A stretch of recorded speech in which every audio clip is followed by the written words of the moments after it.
Håfa in Tirow, Wóómi, Marianas sports community. My name is Justine, and welcome to this week's episode of MSPN. This week, our newest MSPN segments, Athletes Corner and Coaches Corner, bring you closer to your favorite athletes and coaches.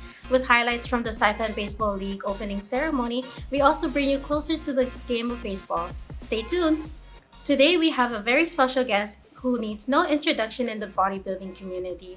This individual has earned the title of bodybuilding champion through years of hard work, dedication, and unwavering commitment to their craft. With a physique that speaks volumes about their incredible work ethic and passion for fitness, this individual has set the bar high. From countless hours spent in the gym to maintaining a strict diet and nutrition, he has mastered the art of building muscle, strength, and achieving peak performance.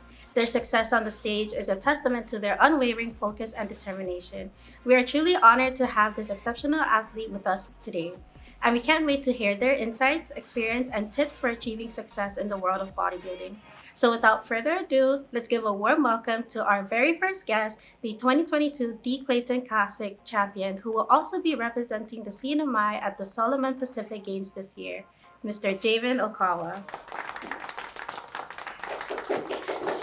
Hi, Javin. Thanks for having me. Thank you. Welcome. How are you today? Good. Thank you. How about you? I'm good. Thank you.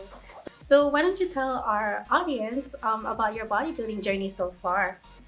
So far my bodybuilding journey so far has been, I didn't think I'd be into bodybuilding actually. Because at first it was just, to be fit, have a toned, fit physique. And then I guess after my first bodybuilding competition, then everything just carried on from there. Cool. So what motivated you to join the bodybuilding community and work your way up to the top? So at first, I didn't plan on joining the bodybuilding competition until some of the staff and members at Ghost Gym were telling me, since there was a bodybuilding competition coming up, they thought I should try out. And I was like, okay, I'll try it out, never know until you try. Going into your first competition, what was your first thoughts when you were about to get on the stage, and what did you do to prepare yourself? My first thoughts were like, okay, what pose do I do? Am I doing this right? Who helped you do the right poses, and what kind of support did you have? I basically just asked the fellow competitors, like, hey, what are the mandatory poses? How do we do this? Did I get my tan on right? And they're the ones that usually helped me out, the ones that had experience before I did. What are the poses that are mandatory for the competition? So depending on what category, there is a physique, and then there's also a classic physique, and then a bodybuilding. So of the physique, which is just the board shorts, there's only two mandatory poses, which is the front and the back. And then as in with the classic and the bodybuilding, you would have about maybe 5 or 6 mandatory poses. Okay. Could you show us some poses? Sure. So for the physique category, they normally do 2, which is a front and back. So the first one would be a front pose, which is just like this, and then the second one would be a back pose, which is just like this. And then as in for classic physique, which is the one in those black trunks, like a briefs, there's about 5 mandatory poses. So I'm gonna show you a few of it. One would be the front double bicep. Another one would be the side chest, back double biceps, and then you got your abdominal and thighs. My go-to pose would be this one. Of course, you have to maintain, strict diet and working out. How does your training routine look like, and how many days a week do you train? So with my training routine, I switch it up from time to time. I either train upper and lower, or I do push-pull legs, and I normally train about 6 times a week, and I would have one rest day. And then within my training, I would train for about maybe 2 hours at the most, and then 3 when I'm really feeling it and in the zone. everyone around the world has tried dieting, and we all know that it's kind of mentally draining and kind of hard. So, like, how do you manage to keep a straight diet and nutrition to support your bodybuilding goals? So how I managed to stick to it is basically discipline. Uh, it's how bad you want it. So me in general, I want that dream physique. So I guess that's what drives me and pushes me to stick to my goal. So, what's your dream physique, and how do you know if you've achieved That's the point. You don't know. I mean, according to every bodybuilder you would see, they always wanna, improve, be bigger than they were last year. So as for me, I believe as every year passes, I would always, wanna beat last year's physique. it? Cool. What strategies do you use to stay mentally focused and motivated through the time that you're training for a competition? So during my training, what I would do is I would, watch YouTube videos and vlogs of other bodybuilding competitors that are also prepping for a show. So basically, seeing them go through all the process, seeing how much they suffer, I guess, drives me, to, do the same. I mean, if they're suffering, then I'm suffering as well. So, who would you say has been a biggest inspiration throughout your whole journey?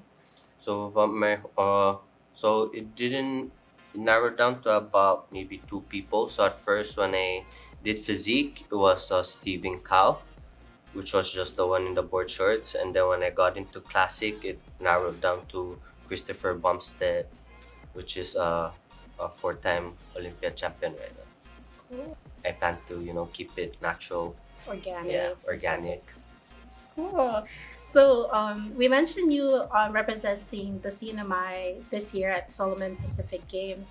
What are you doing right now to prepare yourself to make sure that you're at your goal and where you want to be by the time you're there? Okay, so as of right now, my goal is to just gain as much mass as I can. As of right now, I'm just currently still hitting the gym, still getting my meals in, and basically just trying to see how much weight I can gain before it's time to cut down and get ready for comp.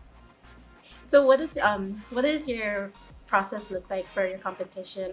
And how do you know what to do on the day of? Like, you mentioned your music choices, your poses and stuff like that. So, why don't you tell us? So in preparation for the competition, uh, basically I'll have get all your meals in, and then as for picking the right music, you wanna go for something that you're able to be fluid with when you're doing your poses, and at the same time something upbeat so the audience can feel the energy and get excited. So let's go to your stage presence. How can you compare your first competition to your most recent competition, and what is it that you learned throughout that? So compared to my first and recent, I'd say I learned a lot more from my first competition, because when I in my first competition actually was the last person to come in. I didn't know that we were supposed to wax, shave all of our hair body, do an overnight tan. So by the time I came in for prejudging, I was the only one that wasn't really ready. So on my next recent show, I was more prepared. I knew there was a prejudging, so I shaved for that. Did an overnight tan, and the following morning when prejudging came, I was all set. All I needed to do was apply another coat, get my meals in, and then get that quick pump before prejudging starts. So how does the bodybuilding community look like, and what level of support is there? So the bodybuilding community actually, it all depends on who decides to compete. So everyone, you got some people that are actually experienced, just starting, doing it for fun. So you actually never know what you're gonna see until you actually compete. And on the day of the show, you're gonna start seeing. So you graduated in college in 2020, right? Yes. So being a full-time student, full-time worker or employee, like how did you find the time to prioritize everything? Oh, so that one was actually, kind of hard. Uh, I just did it, just basically going with the flow, managing whatever obstacle come in your way, and just making sure everything goes straight and through. So, as a three-time physique champion, what advice do you have for aspiring bodybuilders who want to compete at a high level? If you wanna try it out, go for it. Like I did. I wasn't planning on to, but I eventually did it, and now I enjoy doing it. Enjoy the process. Had fun. So basically, yeah. If you wanna do it, just don't be afraid to try. So yeah, where can people find you if they want to get some tips from you? So usually I go to gym usually after work, which is usually around 5:30, or sometimes you can catch me during my morning workouts, which is around 5 a.m. So for aspiring bodybuilders, how can they contact you if they wanted to get more advice from you? So if anyone wanting questions, don't be afraid to reach out to me on Facebook, IG. If you wanna come see me by the gym, I usually train at Gold's. Or if you wanna know where I work, you can stop by. I currently work at Bravo Pharmacy. Open Monday to Friday, 9 a.m. to 6, and on Saturdays from 9 to 1. So thank you, Javin, so much for coming in and sharing your tips, insights, and what the process is for competitions. We would really love to have you back, and we wish you good luck at your competition this year. Thank you very much. Appreciate it. Thanks for having me. Joining us for this first ever segment of Coach's Corner, we have Jireh Yobech, NMI National Team Representative, men's player, and video analyst for the NMIFA. Welcome, Jireh. Good man. So, Jireh, first of all, I would like to thank you for being here, Yeah, thanks for just having being a me. part of our little interview, right? But just to break the ice, I want you to introduce yourself. So my name is Jireh Yobech. I am a men's national team player for the North Mariana Islands. I'm also a coach and video analyst for the FA as well. Yeah, I would just like to know a little bit more about you, and by doing that, I wanted to know what was your favorite soccer memory Favorite soccer memory from as a player? as a player, As a player. or as a coach, whatever you prefer to share. Okay, so I think my favorite soccer memory would be I think it was 2011, playing with the NMI U15s in Taiwan. We had our first win against Macau. I remember we won 2-1. And I think I got. Can you just tell us about your coaching experience and how to shape your approach to coaching? So to be honest, I've been coaching for just over a year with the NMIFA, so relatively new. I think a lot of my coaching experience just comes from just watching the game, watching different levels of play. So obviously your Prem, like La Liga, or even AFC Champions League, that kind of stuff. So in terms of coaching experience, at the moment I don't have, I only have 2 coaching licenses, one with NMIFA, one with GFA. And so far it's been really eye-opening in terms of just how detailed and how minute you can get with planning a session, planning what you want to get out of a certain practice, and how you want to maximize kind of the strengths and weaknesses of your players. Sure. And I just also wanted to ask, because you've been coaching, you said only for over a year. Yeah, officially with NMIFA, yeah, just over a year. Okay. So what challenges have you faced as a coach here, and how do you think that we can overcome that? Besides, because I know that in Marianas, for example, drugs, for instance, or bad attitude, these are some of the challenges that we face as a coach. Right? Every player has a different story, every player has a different background. So how do you as a coach overcome that, knowing that these players have different backgrounds, different stories? So I think for me, coaching with NMIFA, so coaching national team players, and coaching elite youth, I think one of the struggles that I had initially, and even now maybe, is how do you motivate players that are already at the top of the game in their area. I think one of the issues that we have within the NMI is that our talent pool is so small, so it doesn't take that long relative to other countries to get to the top of like to get to the top of football here. So how do you continue to motivate players that are already like really talented? I think is the issue for me. How do you motivate them? How do you motivate them? Is that the issue that we're still facing today? You think? Yeah, I think so. I think well, in terms of the level of football in the NMI, like since I was in U15, like youth level, it's been the quality of football has increased, has grown tremendously. But that also means players also know that they're really talented. They know that they're gifted, and so because they're really talented and really gifted, they don't get challenged maybe in the same way that they would if they had like more competition from more players. So what do you think we can do to expand competition? Because I know that we do have a small pool, and so at certain points, right, it becomes so limited for the players to develop, knowing that this player doesn't put in as much work as I do, and knowing that they can rest at the fact that because this player is not developing as quickly as I am, or if anything, this player here can only grow to a certain extent, right? Because they're the best player, they're not being challenged by another person. So how do you think we can change that culture of what they say being content? I mean that's, to be honest, that's not a new question. I think a lot of the struggle that we've had as an FA has been trying to increase the level of football, and I think that only comes through competition, right? So pressure builds diamonds, and so if you have more competition for like fewer spots, then you have to fight harder, you have to fight more for those limited spots. If only 30 guys show up for a squad of only 20, like chances are you're gonna make it. So you're like maybe you don't try as much. So I think the overall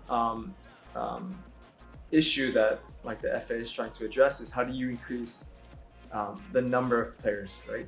If you increase the player pool, then the competition for those elite level spots on national teams is going to be a little bit more competitive, and therefore produce better players. What are some programs that you think the NMIFA can build in order for our players locally to play at a higher level internationally? I think if we host a lot more events, a lot more teams maybe, and have exposure to higher level football from other parts of the region, Asia, whether it be the rest of the Pacific, I think that would be kind of a great platform for a lot of our players to be exposed to that high level play, and to also be able to reap the benefits of that. I.e., how do you assess the strengths and weaknesses of your team to develop strategies to enhance their performance? It's a good question. So I think what it comes down to is just time, right? Just time to get to know the players like individually, like kind of how they behave, how they react to certain things, like I said earlier. But then also physically, what are their attributes, right?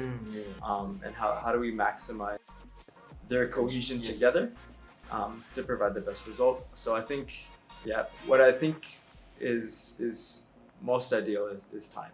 Just being able to watch how they play, watch the decisions that they're making, and then plan sessions to address those issues that need to be fixed. So what advice or message of inspiration or words of encouragement do you have for aspiring coaches, athletes within the CNMI? Coaches play a huge role in developing like the players, right? Not just in football, but like any other sport really. Like coaches are your first point of contact with the sport, and so that can be a positive or a negative. I'm thinking about my first soccer coach. He was a older generation guy. It was really hard, and so initially I had to kind of fight through kind of just differences in the way that he approached things and how he treated some people, and so I had to really fight through that. So I didn't have the best initial experience with football, and so I had to kind of fight through that. So I want to be a little bit more of a positive first point of contact with my players. So yeah, I think that's just my advice to young aspiring coaches. It's just like how can you be a good first experience for your players. And so far, do you think you did a good job at that? Yeah, I mean, I think I'm doing all right. I haven't had too many complaints. So. I agree. If you didn't know, Jireh's my coach as well, and yeah, look out to this guy. Look up to this guy. Look out to this guy. Look out for this guy. Teammates as well.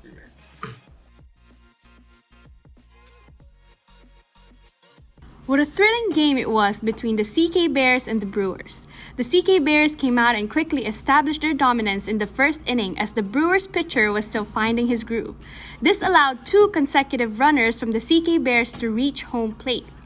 Verge Sharmadal of the CK Bears followed up with a sacrifice fly hit, bringing in teammate Greg Taikawa, earning an RBI along the way. The CK Bears were on fire, scoring 6 more runs in the second inning, owing the numerous Brewers. Another run coming in. That's a 2-run. The CK Bears were on fire, scoring 6 more runs in the second inning, owing to numerous Brewers errors that raised their lead to 9-0. However, the Brewers didn't back down without a fight. In the third and fourth innings, they adapted their defense and kept the CK Bears at bay. But the CK Bears were not done yet. In the 5th and 7th innings, the CK Bears scored 2 more runs, including a solo home run by Henry Lizama. This home run secured the win with the final score of 11-2. What a dominant performance by the CK Bears. And that's a wrap for our 3rd episode of MSPN. Join us again next week as we bring you closer to the action of your favorite sports. Make sure to subscribe and hit the notification bell so you don't miss it. And follow us on Instagram and Facebook at Marianas Sports Network. And if you'd like to share any of your stories, send us an email at marianasportsnetwork@gmail.com. I'm Sebastian. And I'm Jireh. See you next week on MSPN. Nice.